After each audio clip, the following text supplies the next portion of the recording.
কুরআনুল কারীমের 2 নম্বর সূরা সূরা বাকারা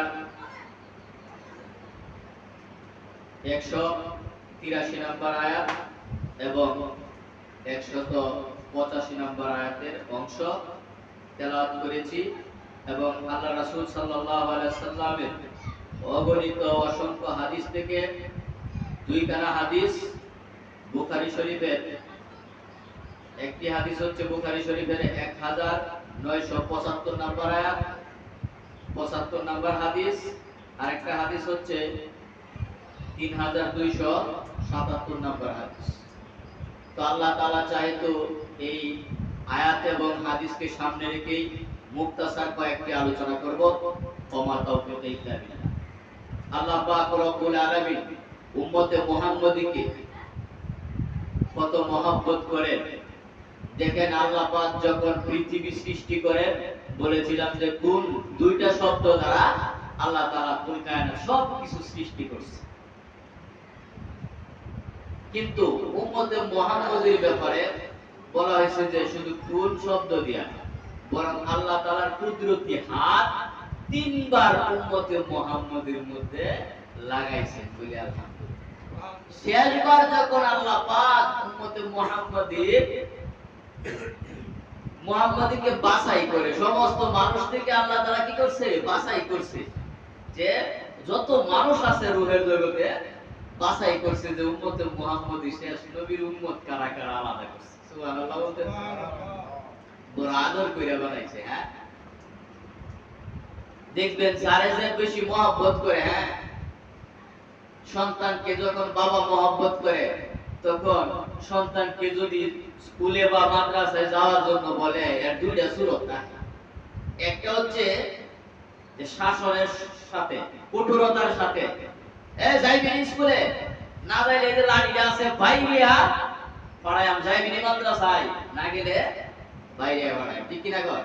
আরেকটা সুরত আছে যে বাবা যাও গা মাদ্রাসায়, যাও ফাঁকিটা বইরা টুপিটা লয়ে কি করো, মাদ্রাসায় চলে যাও। এই তো তোমার বড় ভাই হাফেজ হয়ে গেছে, মাওলানা হয়ে গেছে, তুমিও এমন সুন্দর করে বুঝায় মাথায় হাত দিয়া কি করে বাবা আদর করে কি করে মাদ্রাসায় পাঠায়, ঠিক কিনা কর।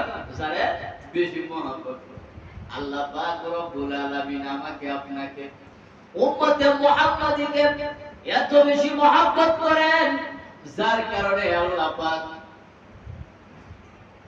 রমজানুল মুবারকের রোজা, এক মাসের রোজা, কি কই 12 মাসের মধ্যে মাত্র এক মাস রোজা দিছে। তাও আল্লাহ বলতেছেন যে না, তোমাদেরকে আমি এই এক মাসের রোজাটা প্রথম ধাপে আমি কি করি নাই, চাপায়া দেই নাই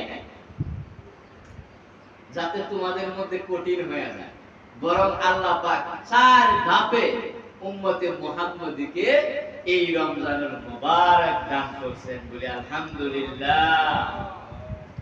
প্রথম ধাপ হচ্ছে আল্লাহ পাক রব্বুল আলামিন উম্মতে মুহাম্মদীকে অভ্যাস করাইছে। কি করাইছে? রোজার অভ্যাস করাইছে। কেমনে? আব্দুল্লাহ ইবনে আব্বাস রাদিয়াল্লাহু তাআলা আনহু বলেন, আন্নান নবী সাল্লাল্লাহু আলাইহি ওয়াসাল্লাম কানা ইয়াসুমু সালাসা আইয়ামি মিন কুল্লি শাহর। আমার নবী, আপনার নবী সাল্লাল্লাহু আলাইহি ওয়াসাল্লাম প্রতি মাসে 3টা রোজা রাখতেন। কয়টা রোজা রাখতেন? প্রতি মাসে 3টা রোজা রাখতেন। কিন্তু উম্মতদেরকে নবীজি বলেন নাই যে তোমরাও আমার সাথে সাথে রোজা রাখো, 3টা রোজা রাখো, এভাবে বলে নাই। বরং সাহাবায়ে কেরাম যখন দেখে নবীজি রোজা রাখে, সাহাবায়ে কেরাম দেখা দেখি কি করে, নবীজির অনুসরণ করাতে রোজা রাখে। কেউ রাখে, কেউ রাখে না। তো আল্লাহ নবী সাল্লাল্লাহু আলাইহি সাল্লামের সাহাবায়ে কেরাম নবীর এই অভ্যাস দেখা অভ্যাস করতেছে রোজা। কি করে? আল্লাহ তাআলা তখন রোজা ফরজ করেন নাই। এরপরে যখন দ্বিতীয় ধাপ, আল্লাহর নবী সাল্লাল্লাহু আলাইহি সাল্লাম যখন মদিনাতুল মুনাওয়ারায় গেলেন, হিজরত করে যায় দেখে ইহুদিরা রোজা রাখে। আল্লাহর নবী জিজ্ঞেস করে, মান হুয়া, এটা কি, তোমরা কিসের রোজা রাখো? তারা উত্তরে বলে, আল্লাহর পয়গম্বর মুসা আলাইহিস সালাতু ওয়াস সালামকে যখন ফেরাউনের বাহিনী মুসা নবী এবং মুসা নবীর উম্মতদেরকে তাড়া করলো, তাদের উপর আক্রমণ করলো, আল্লাহ পাক রব্বুল আলামিন ফেরাউনের বাহিনীদেরকে নীল নদের পানি খাওয়াইয়া শাস্তি দিছে, আর মুসা আলাইহিস সালামের উম্মতদেরকে তাদের হাত থেকে রক্ষা করছেন, বিজয় দান করছেন। তো আল্লাহর পয়গম্বর মুসা আলাইহিস সালাম আল্লাহর শুকরিয়া দান একটা রোজা রাখে মুহররমের 10 তারিখ। আল্লাহর নবী ডাক দিয়া বলেন, ও ইহুদিরা, মহব্বতের দিক দিয়া আল্লাহর পয়গম্বর মুসা তোমাদের চাইতে আমার নিকটবর্তী, অর্থাৎ তোমাদের চাইতে মহব্বতের দিক দিয়া আমি হকদার বেশি। তাই আমি ঘোষণা করলাম, আজ থেকে আমিও মুসা মহব্বতে একটি রোজা রাখবো মুহররমের 10 তারিখ। সুবহানাল্লাহ। এবং উম্মতদেরকে বলে দিলেন, ও আমার উম্মতেরা, তোমরা কি করো, মুহররমের 10 তারিখে একটা রোজা রাখো। এই রোজা রাখা তখন ছিল কি ফরজ, বর্তমানে কিন্তু ফরজ না। অতঃপর আল্লাহর নবী ডাক দিয়া বললেন, ও আমার উম্মতের দল, তোমরা মুহররম মাসের 10 তারিখের সাথে আরেকটা রোজা বেশি রাখো, যাতে ইহুদিদের আমলের সাথে তোমাদের আমল মিলে না যায়। এই জন্য তোমরা 9, 10 অথবা 10, 11 এইভাবে তোমরা দুইটা রোজা রাখো। এই গেল তৃতীয় ধাপ। এরপরে তৃতীয় ধাপ কি করে? আল্লাহ পাক প্রথমেই রমজানের রোজা আমাদেরকে দেয় নাই, বুঝেন নাই? তৃতীয় ধাপের মধ্যে আল্লাহ পাক রব্বুল আলামিন কোরআনুল কারীমের আয়াত নাযিল করে দিলেন। যখন দেখলেন মুসলমানদের ঈমানি স্পৃহা একটু মজবুত হয়েছে, আমলের আগ্রহ একটু বাড়ছে, আল্লাহ পাক রব্বুল আলামিন রোজার বিধান জারি করে দিলেন।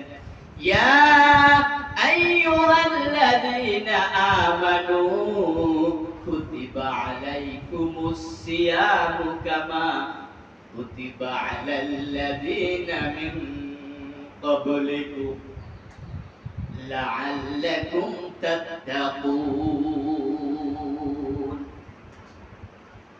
ও আমার বান্দা বান্দীরা, তোমাদের উপর রোজা ফরজ করা হয়েছে। রমজান মাসের রোজা তোমাদের উপর কি করা হয়েছে? ফরজ করা হয়েছে। কামা কুতিবা আলাল্লাযীনা মিন ক্বাবলিকুম, যেরকম ভাবে তোমাদের পূর্বের লোকদের উপর রোজা ফরজ করা হয়েছিল। লাআল্লাকুম তাত্তাকুন, যেন তোমরা মুত্তাকি হইতে পারো। কি কর? আল্লাহ তাআলা তো ইচ্ছা করলে আমাদেরকে ডাইরেক্ট অর্ডারই করতে পারেন। কি কর? তোমাদের উপর রোজা ফরজ করা হয়েছে, তোমরা রোজা রাখবা, শেষ কথা। কি কর? আল্লাহ তো এতটুকু বললেই যথেষ্ট হইতো, কিন্তু আল্লাহ তাআলা এই আয়াতের মধ্যে কেমনে আদর কইরা মাথায় হাত দিয়া বলতেছে, ও আমার বান্দা বান্দীরা, তোমাদের উপর রোজা ফরজ করছি। দেখো, তোমাদের উপর শুধু ফরজ করি নাই, তোমাদের উপরই শুধু এই রোজা চাপায় দেই নাই, বরং তোমাদের আগে যারা ছিল হেরারও দিছি রোজা, সান্ত্বনা দেওয়ার জন্য। বুঝেন নাই? কারণ একজনের উপর যদি একটা আইন প্রয়োগ করা হয়, এটা কঠিন হয়ে যায়। আর আইনটা যদি সর্বসাধারণ সবার জন্য হয়, তাহলে কিন্তু সেটা বেশি একটা কি হয় না, কঠিন হয় না। আল্লাহ কইতেছে, তোমরা একাই দেই নাই, তোমাদের পূর্বে যারা আছেন হেরারও দিছিলাম। কেন দিছি জানোনি? লাআল্লাকুম তাত্তাকুন, যেন এই রোজা পালন করে তোমরা জান্নাত হাসিল করতে পারো। সুবহানাল্লাহ। তোমরা যেন জান্নাতি হইতে পারো, এই জন্য কি দিছি তোমাদেরকে? রমজানের রোজা দিছি। 3 নাম্বার ধাপের মধ্যে একটু সুযোগ আছে। কি আছে? একটু সুযোগ আছে, মনোযোগ দিয়ে শুনি। ওই সুযোগটা কি? আল্লাহ বলছেন তোমাদের উপর রোজা ফরজ করা হয়েছে, কিন্তু যাদের সামর্থ্য আছে, টাকা পয়সা আছে, ইচ্ছে করলে তারা কি করতে পারো? রোজা না রাখা ফিদিয়া দিতে পারো, মিসকিনদেরকে খাওয়াইতে পারো। তাইলে তোমাদের রোজা পালন করা হয়ে যাবে। কি হয়ে যাবে? যদি কেউ মনে চায়, পয়সা আছে, রোজা রাখার ক্ষমতা আছে, শক্তি আছে, এবার রোজা রাখতে না, মনে চাইছে রোজা না রাখতে কি করতে পারবেন? আপনি পয়সা দিয়া ফিদিয়া দিতে পারবেন, অথবা মিসকিন খাওয়াইলে আপনার রোজা কি হয়ে যাবে? পালন হয়ে যাবে। এরকম বিধান ছিল। চতুর্থ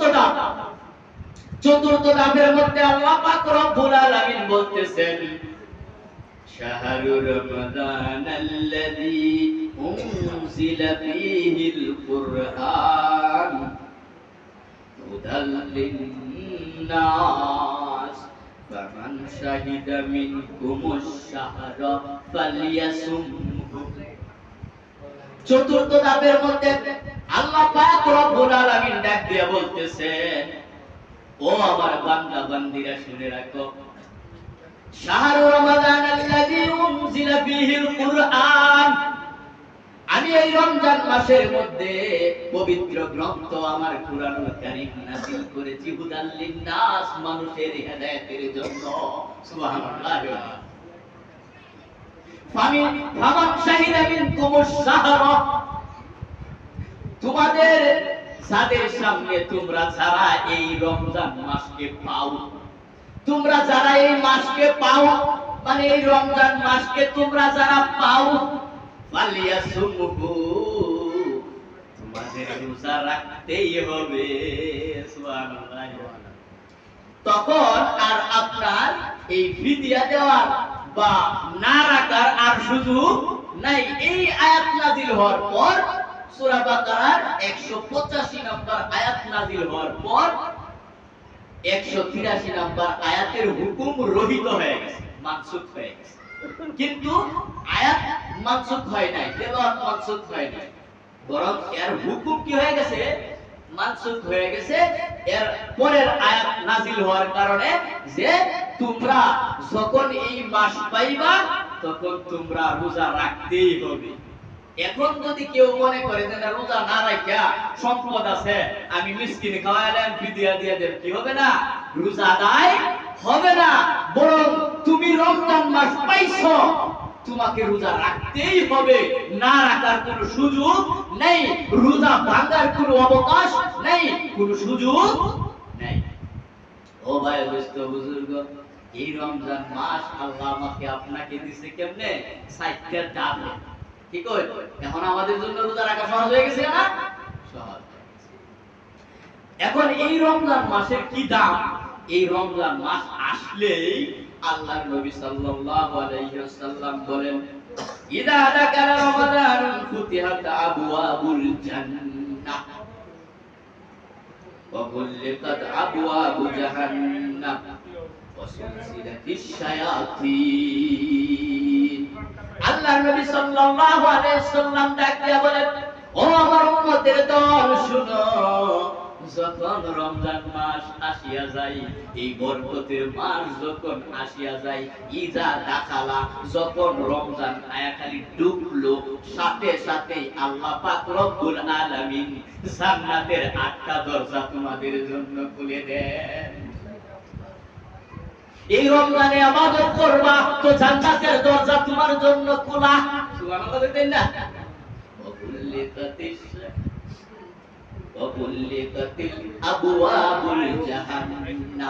এবং তোমাদের শুনে রাখা উচিত যে জাহান্নামের 7টা দরজা বন্ধ করে দেওয়া হয় এবং শয়তানকে শিকলবদ্ধ করা হয়। শয়তানকে জিনজির দিয়া কি করা হয়? ভাঙিয়ে দেওয়া হয়। ঠিক আছে, ইনশাআল্লাহ, আলহামদুলিল্লাহ। তো আল্লাহ পাক আমরা যা শুনলাম ইহার উপর আমল করার তৌফিক দান করুক, সবাই বলি আমিন।